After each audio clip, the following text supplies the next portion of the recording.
Good morning students. हमारा आज का टॉपिक है चार्ज ट्रांसफर स्पेक्ट्रा। ये टॉपिक आपका किसी भी एग्जाम के पॉइंट ऑफ व्यू से इम्पोर्टेंट है, ठीक है। इसको स्टार्ट करने से पहले मैं आपको ये बता दूं कि इसमें एक्चुअली होता क्या है, ठीक है। इसमें आपको जैसे नाम से क्लियर है कि चार्ज ट्रांसफर, इसमें कुछ ट्रांसफर होगा और हमें पता है किसी भी कॉम्प्लेक्स में क्या होगा, एक मेटल है एक लाइगेंड है, ठीक है। मेटल के पास ऑर्बिटल होते हैं और लाइगेंड के पास अपने ऑर्बिटल्स हैं, ठीक है। तो इसमें क्या होगा, हमें पता है कि लाइगेंड जो है मेटल को इलेक्ट्रॉन दे सकता है, बट इसके अकॉर्डिंग आपकी मेटल भी लाइगेंड को इलेक्ट्रॉन दे सकती है। मींस लाइगेंड ने मेटल को दे सकती है और मेटल लाइगेंड को, ठीक है। तो इसलिए हम इसमें क्या कहते हैं कि जब यहाँ क्या होगा, ट्रांसफर ऑफ इलेक्ट्रॉन होगी from one orbital to another orbital, इसलिए इसको हम transfer of electron between the orbitals भी कहते हैं, ठीक है। नेक्स्ट, जो आपका अगर कोई भी कॉम्प्लेक्स है, अगर वो चार्ज ट्रांसफर स्पेक्ट्रा को फॉलो कर रहा है तो ये नेसेसरी है कि वो सिलेक्शन रूल को भी फॉलो करे। मीन्स आपको पता है सिलेक्शन रूल आपके दो टाइप के होंगे, लपोटे एंड स्पिन। अगर कोई कॉम्प्लेक्स चार्ज ट्रांसफर स्पेक्ट्रा को फॉलो कर रहा है तो वो लपोटे को भी फॉलो करेगा और स्पिन सिलेक्शन रूल को भी फॉलो करेगा। मीन्स लपोटे और स्पिन उसमें अलाउ होंगे, ठीक है। और चार्ज ट्रांसफर स्पेक्ट्रा कॉम्प्लेक्स की इंटेंसिटी हाई होगी, ठीक है। नेक्स्ट है, बिकॉज हमें पता है किसमें क्या हो रहा है, मेटल इलेक्ट्रॉन दे भी सकती है और ले भी सकती है। मीन्स इसमें ऑक्सीडेशन और रिडक्शन दोनों हो रहे हैं, तो इसलिए इस स्पेक्ट्रा को हम इंटरनल रिडॉक्स रिडक्शन स्पेक्ट्रा भी कहते हैं। नेक्स्ट है आपका type of charge transfer spectra, ठीक है। हमें पता है कि किसी भी कॉम्प्लेक्स में क्या होगा, मेटल और लाइगेंड, ठीक है। तो यहाँ चार्ज ट्रांसफर जो पॉसिबल है वो तो या तो लाइगेंड टू मेटल होगा या मेटल टू लाइगेंड होगा, मेटल टू मेटल या लाइगेंड टू लाइगेंड, ठीक है। इसी बेस पे आपकी चार्ज ट्रांसफर की 4 टाइप है, ligand to metal charge transfer, metal to ligand and interbalance charge transfer, means metal to metal, and next one is interligand charge transfer, that is ligand to ligand, ठीक है। अब हम one by one सबको study करेंगे, ठीक है। सबसे पहले आपका ligand to metal charge transfer, this one, ठीक है। ये स्टडी करने से पहले कि इसमें क्या होता है, हमें सबसे पहले इसकी कंडीशन पता होनी चाहिए कि किस कॉम्प्लेक्स में ligand to metal charge transfer होगा, ठीक है। इसकी कुछ कंडीशंस हैं, अगर कॉम्प्लेक्स वो कंडीशन सेटिस्फाई करता है तभी उसमें ligand to metal charge transfer होगा, ठीक है। पहली कंडीशन ये है कि मेटल के पास ऑक्सीजन स्टेट हाई होनी चाहिए। आपकी जो मेटल है उसकी ऑक्सीडेशन स्टेट हाई होनी चाहिए, ठीक है। इसका मतलब क्या है, इसका मतलब है कि आपको पता है कि जब हाई ऑक्सीजन स्टेट है किसी मेटल की तो उसके पास नंबर ऑफ इलेक्ट्रॉन कम होंगे, मीन्स उसकी इलेक्ट्रॉन डेंसिटी कम हो जाएगी। इलेक्ट्रॉन डेंसिटी कम होगी, इलेक्ट्रॉन कम होंगे मेटल के पास, तभी वो मेटल से इलेक्ट्रॉन लेगा, तभी वो लाइगेंड से इलेक्ट्रॉन लेगा। इसलिए फर्स्ट कंडीशन क्या है कि मेटल के पास हाई ऑक्सीजन स्टेट होनी चाहिए।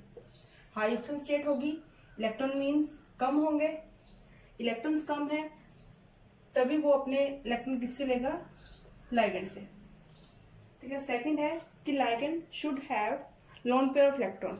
अब लाइगेंड का काम क्या है, ट्रांसफर ऑफ इलेक्ट्रॉन हो रही है लाइगेंड टू मेटल, तो लाइगेंड के पास आपके लोन पेयर ऑफ इलेक्ट्रॉन होने चाहिए, ठीक है। Third one is metal should have vacant D orbital, ठीक है। अब जब मेटल आपका लाइगेंड से इलेक्ट्रॉन लेगा तो मेटल के पास खाली स्पेस भी होना चाहिए, इसलिए उसके पास वेकेंट डी ऑर्बिटल होना चाहिए ताकि वो जो इलेक्ट्रॉन लाइगेंड से लेगा उनको ऑर्बिटल में इजिली एडजस्ट कर ले, ठीक है। उसके बाद ligand should have vacant anti bonding orbital, sorry, ligand should have fully filled anti bonding orbitals. इसका मतलब क्या है कि लाइगेंड के पास जो एंटी बॉन्डिंग में ऑर्बिटल होंगे वो आपके फुली फिल्ड होने चाहिए। And next one is ligand should have low electron affinity, ligand की इलेक्ट्रॉन एफिनिटी लो होनी चाहिए, ठीक है। अब इसके क्वेश्चन सॉल्व करते हैं। फर्स्ट, इसका मोस्ट फेमस एग्जांपल है आपकी KMnO4, that is potassium permanganate. ठीक है, इसका आपको पता है कि इसका कलर क्या होता है, पर्पल। ठीक है, अब हमें ये पता है कि ये पोटेशियम परमैंगनेट है। ठीक है, इसमें मैग्नीज यूज हो रहा है, manganese is the part of transition metal, और हमें ये पता है कि ट्रांजिशन मेटल का कलर मोस्टली DD ट्रांजिशन के कारण होता है। ठीक है, बट इस केस में इसका कलर पर्पल है, but not because of the DD transition, it just because of the charge transfer. ठीक है, ऐसा क्यों? जैसे हम इसका सारा स्टडी करते हैं तो क्या आएगा, जब हम ये सारा केस स्टडी करते हैं तो आपको क्या आएगा, जैसे आपकी मेटल है, इसके पास इलेक्ट्रॉन कितने हैं, D5S2, और एक कौन सी स्टेट में है, manganese in +7 oxygen state, that is D0। ठीक है, अब अगर हम DD ट्रांजिशन के बेस पे एक्सप्लेन करें तो मेटल के पास तो इलेक्ट्रॉन नहीं है DD ट्रांजिशन के लिए, इसलिए इसका कलर DD ट्रांजिशन की वजह से नहीं होता। ठीक है, अब मेटल के पास 0 इलेक्ट्रॉन है, तो ये इलेक्ट्रॉन कहाँ से लेगा ट्रांजिशन के लिए, ये इलेक्ट्रॉन लेगा from ligand, that is oxygen.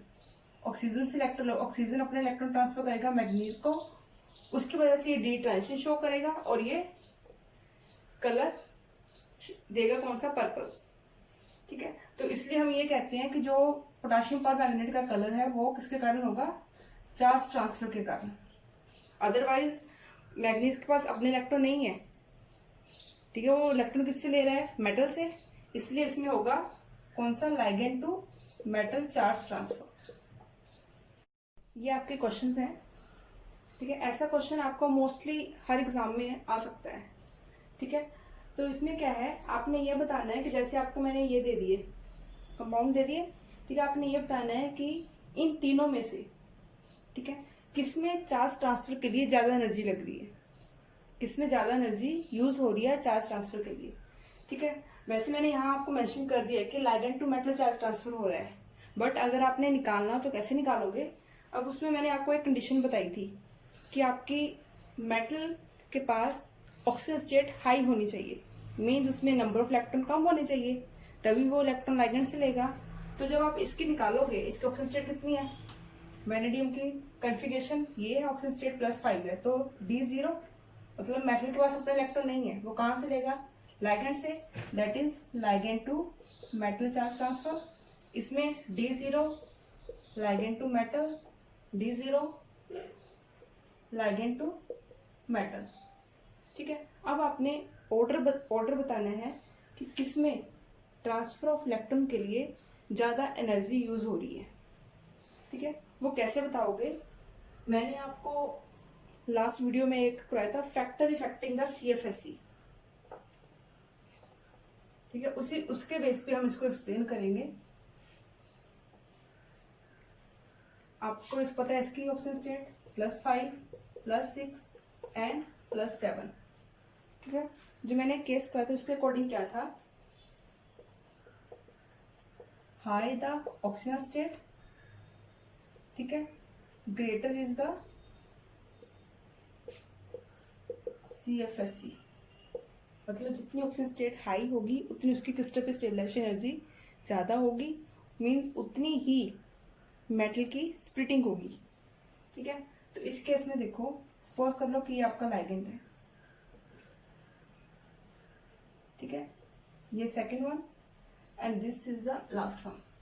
ठीक है, इसकी ऑक्सीजन स्टेट है आपकी +5, +6 +7, greater the oxygen state, greater is the splitting, तो आपकी क्या आएगी,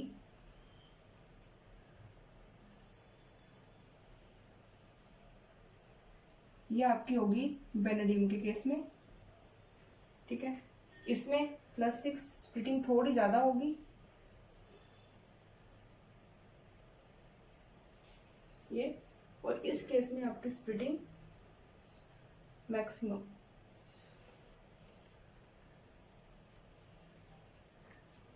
ठीक है, अब देखो इन तीनों में से आपके इलेक्ट्रॉन ट्रांसफर करने के लिए लाइगेंड इलेक्ट्रॉन दिए, यहाँ से यहाँ जा रहे हैं मेटल के पास, यहाँ से यहाँ जा रहे हैं, और ये यहाँ से यहाँ जा रहे हैं। तो इन तीनों केस में सबसे कम एनर्जी किसके लिए चाहिए? जिसमें एनर्जी गैप कम है। ठीक है, इसमें एनर्जी गैप ज़्यादा है, मीन्स लाइगेंड को यहाँ से यहाँ इलेक्ट्रॉन देने के लिए ज़्यादा एनर्जी चाहिए। तो आपका ऑर्डर क्या होगा? This one. नेक्स्ट क्वेश्चन है आपका ये। ठीक है, इसमें क्या है, अब इसमें आप देखोगे कि सबके ऑक्सीजन स्टेट सेम है, +5 +5 +5, सबके ऑक्सीजन स्टेट सेम है, बट इसमें डिफरेंस क्या है कि आपके डिफरेंट सीरीज के पार्ट हैं, 3D 4D एंड 5D। ठीक है, अब यहाँ अगेन हम वही आपका factor affecting the stabilisation energy use करेंगे। उसमें हमें पता था, उसमें हमें ये पढ़ा था कि आपका क्या था, more the principal quantum number, more is the splitting, that is 5D और 4D में आपकी स्प्लिटिंग ज़्यादा होगी एज कम्पेयर टू 3D। ठीक है, तो ये केस है आपका। ठीक है, ये लाइगेंड है आपका। ठीक है, ये 3D में आपकी स्प्लिटिंग कम होगी, ये है 4D में दिस एंड 5D में दिस। ठीक है, जैसे ही लाइगेंड इलेक्ट्रॉन देगा 3D में इलेक्ट्रॉन देने के लिए उसको इतनी एनर्जी चाहिए, 4D में इतनी और 5D में इतनी। तो सबसे ज़्यादा एनर्जी किसमें आपकी यूज़ होगी ट्रांसफर इलेक्ट्रॉन के लिए? 5D में। तो आपका ऑर्डर क्या आएगा? ये। ठीक है, इस बेस पे आप जितने भी क्वेश्चन है वो सोल्व कर सकते हैं। अगर आपके क्वेश्चन हुए on the basis of oxygen state तो आपने उस बेस पे एक्सप्लेन करने हैं। अगर आपका ऐसे हुए फर्स्ट सेकंड और थर्ड ट्रांजिशन सीरीज के क्वेश्चन आए तो इस बेस से आप उसे सॉल्व कर सकते हैं। ठीक है, मोस्टली इससे आपके क्वेश्चन जो हैं जल्दी निकल सकते हैं। ठीक है, नेक्स्ट है आपका metal to ligand charge transfer. ठीक है, इसको स्टार्ट करने से पहले इसकी कंडीशंस पता होनी चाहिए। इसकी कंडीशन ऑपोजिट है बिल्कुल लाइगेंड टू मेटल से।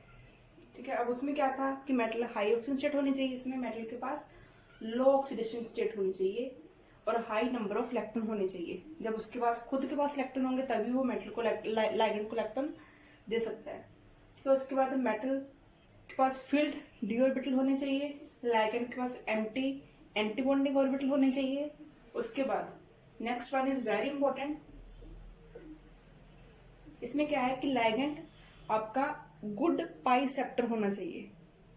जो पीछे वाला केस था आपका लाइगेंड टू मेटल, उसमें गुड सिग्मा डोनर था लाइगेंड, इसमें आपका लाइगेंड गुड पाई सेप्टर लाइक कार्बोनाइल, साइनाइड, नाइट्रोनाइल। ठीक है, उसके बाद पिरिडीन।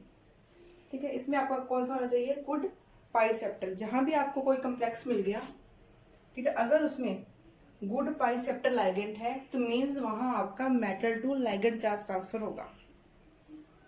ठीक है, जैसे आपको 4 ऑप्शन दे दी कोई भी, ठीक है, 1 2 3 4। ठीक है, इसमें आपको ये बताना है कि किसमें आपका metal to ligand charge transfer हो रहा है। तो सिंपल आपने देखना है कि अगर आपका लाइगेंड गुड पाई सेप्टर है, कार्बोनाइल, साइनाइड, नाइट्रोसाइल एंड पिरिडीन, इनमें से कोई भी है या इससे अलावा कोई रह गया हो तो, ठीक है, तो वो कौन सा आएगा आपका? Metal to ligand charge transfer. ठीक है, नेक्स्ट है आपका metal to metal charge transfer. Next है आपका metal to metal charge transfer. ठीक है, इसमें क्या होगा, जो भी आपका चार्ज ट्रांसफर होगा, मीन्स जो भी आपका कलर होगा वो मेटल और मेटल के बीच में चार्ज ट्रांसफर के कारण होगा। ठीक है, इसमें लाइगेंड का कोई रोल नहीं है, जो भी होगा मेटल और मेटल के बीच ही होगा।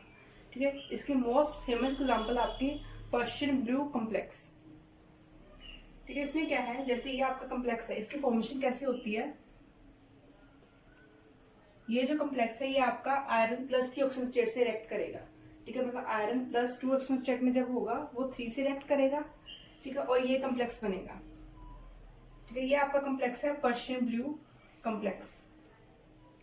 ठीक है, ये तो इसमें आपका जो ब्लू कलर होता है वो किसके कारण होता है?